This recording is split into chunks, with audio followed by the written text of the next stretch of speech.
passage shows us a different side of the Pharisees than we're used to seeing. We won't dwell on the Pharisees, but it's a good starting off point. The Pharisees are generally cast in Bible stories as the bad guys, right? They try to trick Jesus with difficult questions. They challenge his teachings. They're sometimes even cast as the bad guys in Jesus' own parables. Think about the one about the Pharisee who prays loudly at the temple, thanking God that he's not like one of the sinners, for example. But here, in the story that we just read from Luke, is evidence that not all Pharisees were out to get Jesus. Here, some of those Pharisees actually warn Jesus that Herod is planning to kill him. Their warning appears meant to inspire Jesus to take evasive action. But Jesus steadfastly refuses to do so. Now, is he refusing to be cowed by Herod's threats? Is he brave and just saying to Herod, bring it on? Or is he stubborn, just unwilling to change his travel plans? The answer is none of the above. Jesus is here in this passage being defiant. He's refusing to let his agenda be affected by Herod. He says, go and tell that fox for me. I'm casting out demons and performing cures today and tomorrow, and on the third day I finish my work. Basically, Jesus is saying, hey guys, thanks for the warning, I appreciate that, but I'm going to go ahead and finish up what I'm doing here. Then I'm going to move on to Jerusalem as planned. And neither Herod nor really anyone else is going to change that. During the Second World War, the American garrison in the town of Bastogne in Belgium became surrounded by German units in what has become known as the Battle of the Bulge. The German commander at one point sent a note to the American commander outlining their dire situation and asking that they surrender. The message warned that many would die if the Americans did not give up. The American commander, General Anthony McAuliffe, upon hearing this request, responded simply, nuts. Nuts. And that's exactly what was printed on the reply. To the German commander, nuts, signed the American commander. The letter was delivered to the German couriers who had brought the surrender demand, but they were confused. They were unfamiliar with American slang, and so they had no idea what McAuliffe's message was supposed to mean. So the German courier asked, is that reply negative or affirmative? The American soldier answered him saying, that reply is decidedly not affirmative. The fact of the matter is, the reply really meant nothing. It didn't mean anything. It was simply an act of defiance. This is what we're going to do. We're not going to change it for you. Which is what Jesus is doing here too. He's saying to the Pharisees, I have a plan, and I'm not changing it out of fear of what Herod might do. And despite the Pharisees' warning and Herod's evil intent, Jesus is steadfast in his intention to continue his journey and his work as he has intended from the beginning. And why is that? Because this is the path to which God has called him. Jesus is not doing his own will, he is doing the will of God, and he will not be deterred by the petty threats of the tyrant Herod. What Jesus asserts here is that he does not work on anyone else's plan or agenda. He's following the path that God set for him in obedience to God's will, and he'll continue down that path. This is not some false bravado or crazy bravery. It is Jesus declaring God's will be done. Jesus will complete his work. He will arrive in Jerusalem as planned. He will preach and teach and then celebrate the Passover as is God's intent. And he will face whatever evil awaits him in Jerusalem. He knows that whatever is about to happen will happen there, not here. Such is his faith and trust in God that he fears nothing that Herod can do to him. His defiance is based not on bravado. It is based in total and utter faith in God. But then Jesus goes on to utter what I think is one of the most painfully beautiful lines in all of Scripture. Jerusalem, Jerusalem, the city that kills the prophets and stones those who are sent to it, how often have I desired to gather your children together, as a hen gathers her brood under her wings, and you were not willing. the image of the mother hen as a caring and nurturing one. It suggests Jesus' concern for the people is not just practical or born out of necessity or responsibility, it's born out of compassion and genuine concern for their well-being. The mother hen gathers her chicks together under her wings to protect them from harm. So what is it that Jesus wants to protect them from? The fox. Or more accurately, the way of life that the fox represents. You see, even though Luke doesn't make the direct connection, a connection is strongly suggested when Jesus refers to Herod as a fox just in the previous sentence. As a mother hen would gather her flock to protect them from a fox, so Jesus wishes to gather the people of Israel to himself, to protect them from the influence of Herod and the people of his ilk. You see, where Herod represents power and control, Jesus teaches a way that depends on allowing God to be in control.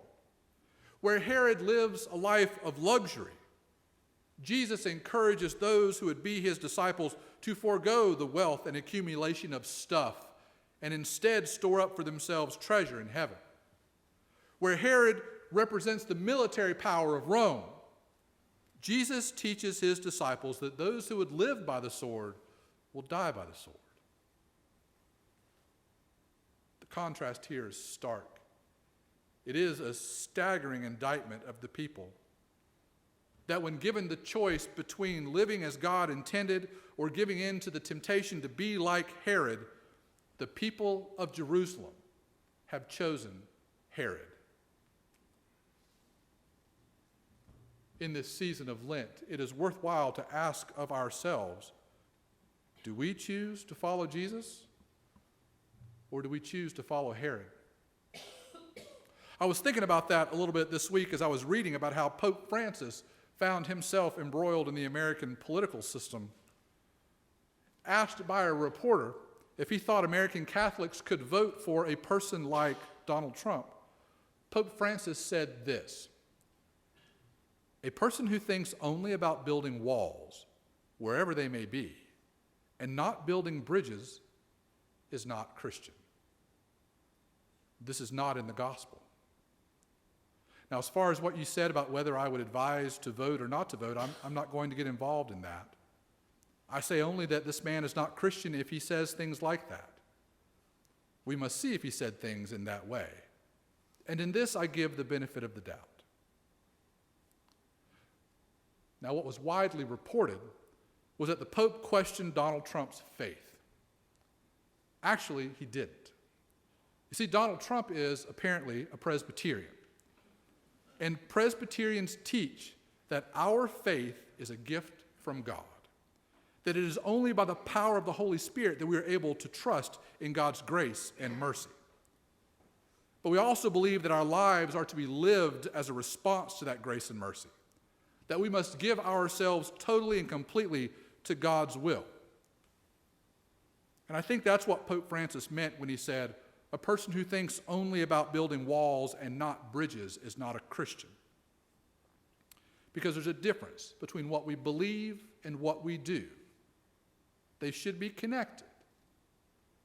Though we can't know what's in someone's heart, and we can't know what other people believe, and it would be wrong of us to try to judge, but we can see when someone's outward actions do not match up with the faith they profess. Jesus walked among the crowds. He reached out to the most vulnerable. He didn't build barriers to keep them out. In our current presidential campaign, we've seen a lot of people who profess themselves to be Christians who are not acting like it. Hateful, childish comments directed towards one another, boasting and outright lying are pretty common. As candidates place blame and stoke the fires of fear and anxiety, as they argue about who would wage the best wars and build the biggest walls, and as some of them openly tout cutting aid to the most vulnerable in our society, I can't help thinking about Jesus, calling the people together like a mother hen. And I wonder, are we choosing to come to Jesus? Or are we choosing to follow Herod? Now, I don't mean to pick on our presidential candidates, but I think that they are a microcosm of how many Americans think and act. Many of us, our candidates, claim a belief in God and a trust in Jesus Christ when it comes to matters of eternity, but where it really matters, on a day-to-day basis, where do they really put their faith? You see, nowhere. Nowhere does Jesus teach security as a primary goal. Nowhere does he teach self-comfort and luxury as high ideals. Nowhere does Jesus teach ignoring the poor and the vulnerable and the immigrants so that we can continue lives unchallenged and unchanged. Nowhere does Jesus teach our own comfort and well-being as the highest ideal. Jesus did say, "Blessed are the poor and the hungry and those who weep. Blessed are the meek and the peacemakers and those who mourn." And he also said, woe to you who are rich and who are filled and who laugh, for you've received your reward.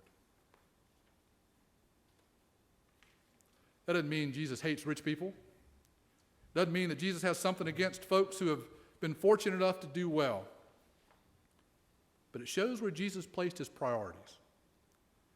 And it helps us to see how often we choose to follow Herod. And that's what Jesus was seeing in his own people. And that's what he was lamenting.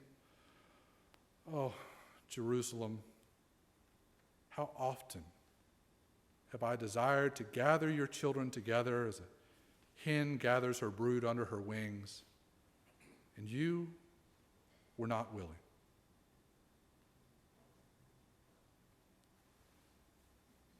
Now, I know the conflict here. I understand the difficulties in trying to honor Christ while at the same time trying to provide for a family and to exist in a society that functions on profit and buying and selling.